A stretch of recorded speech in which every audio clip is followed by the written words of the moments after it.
Bonjour à tous, ici Rodolphe Simoneau et je vous souhaite la bienvenue dans ce module numéro 3, j'ai appelé de leader à coach. Alors dans ce cours numéro 1, je vais vous poser quelques petites questions sur votre rôle de coach dans votre organisation.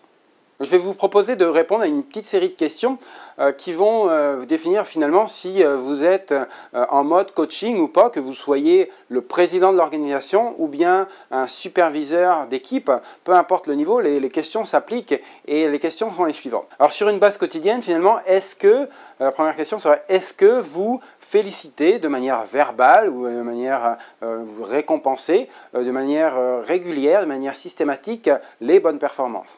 Est-ce que vous savez, est-ce que vous donnez régulièrement un retour par rapport à ce que font vos salariés de manière constructive, de manière à les aider à se développer?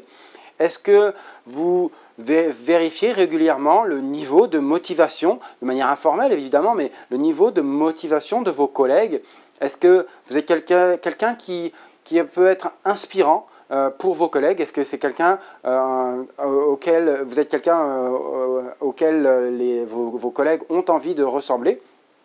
Est-ce que vous demandez régulièrement un feedback? Est-ce que j'ai bien réagi? Est-ce que qu'aurais-tu fait dans ma situation? Donc est-ce que vous demandez régulièrement ce que pensent les autres de ce que vous faites sur une manière quotidienne? Est-ce que vous déléguez de manière consciente certaines tâches et de manière efficace auprès de vos subordonnés? Rappelez-vous du dernier meeting dans lequel vous êtes allé, avez-vous eu le sentiment que c'était un meeting qui était vraiment efficace, qui va contribuer à l'amélioration de l'organisation dans laquelle vous travaillez? Est-ce que de temps en temps, eh bien, vous allez voir votre supérieur hiérarchique et lui donner aussi un retour sur votre perception quant à sa façon de vous coacher, de vous donner du feedback? Est-ce que vous avez cette relation avec votre supérieur hiérarchique? Est-ce que régulièrement, dans vos équipes, vous allez questionner vos équipiers pour savoir un petit peu quel est le moral de l'équipe? Est-ce que ça va bien? Est-ce que ça va bien? Pourquoi?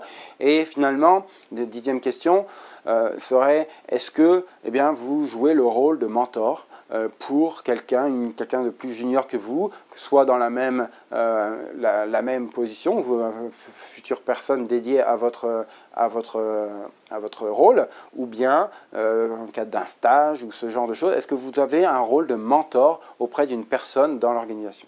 Donc voilà, c'est un peu les questions que vous pouvez vous poser par rapport à ce que vous faites aujourd'hui au quotidien, et ça vous donne une bonne indication sur le fait que est-ce que vous êtes déjà en mode coaching ou vous ne l'êtes pas du tout. Et encore une fois, dans cette implantation du Lean Manufacturing, eh bien, le leader doit avoir un rôle de coach, un rôle d'accompagnant pour les différents salariés de son entreprise, qu'il soit encore une fois président et qu'il ait tous les salariés sous sa direction, et donc bien évidemment on ne l'attend pas auprès de tous les salariés, mais aussi au niveau hiérarchique inférieur jusqu'au superviseur. À partir du moment où on a managé une équipe, est-ce qu'on peut se questionner, est-ce qu'on a un rôle de coach que l'on joue déjà au quotidien? Et si ce n'est pas le cas, eh bien, il va falloir tout doucement introduire ces dimensions de coaching dans notre façon de faire pour que les outils du Lean Manufacturing puissent durer dans le temps.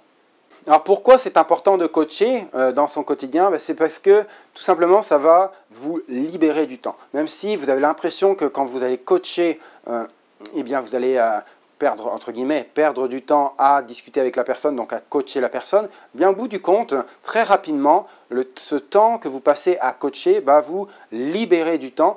C'est un petit peu l'image de apprendre à pêcher ou donner le poisson à la personne qui a faim. Donc c'est sûr que c'est plus long de l'apprendre à pêcher que de lui donner un poisson, mais sur le long terme, eh bien, si elle a appris à pêcher, vous allez gagner du temps puisque vous n'aurez plus à aller pêcher du poisson et lui donner du poisson de manière régulière. Donc c'est exactement cette image-là, c'est que le coaching va vous aider sur le moyen terme à économiser, à être plus efficace dans votre gestion du temps. Ça va aussi vous permettre d'atteindre des résultats qui sont meilleurs, parce que si vous savez bien faire les choses et que vous expliquez comment bien faire les choses aux autres, et bien naturellement, les résultats de votre organisation vont devenir meilleurs.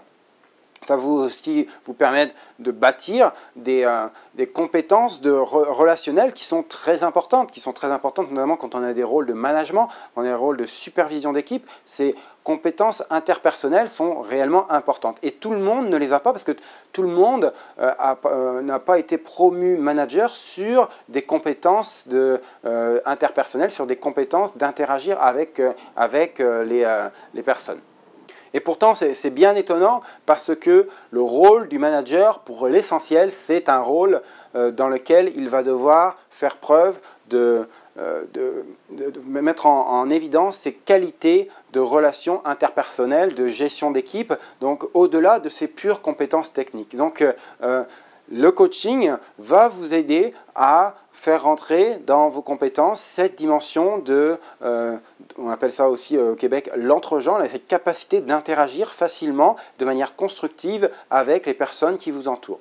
Et finalement, c'est avoir plus de plaisir à travailler, ça va créer une dynamique qui est complètement différente, une dynamique entre les collègues, entre les différents strates hiérarchiques qui est beaucoup plus plaisante, dans laquelle on va pouvoir évoluer de manière plus sereine, de manière plus transparente, parce qu'il n'y a pas les on-dit se font de face, on affronte les différentes situations, on les met sur la table et on en discute ouvertement. Donc ce phénomène de transparence, jusqu'à un certain point évidemment, ce phénomène de transparence va aider à améliorer le climat de travail de l'organisation.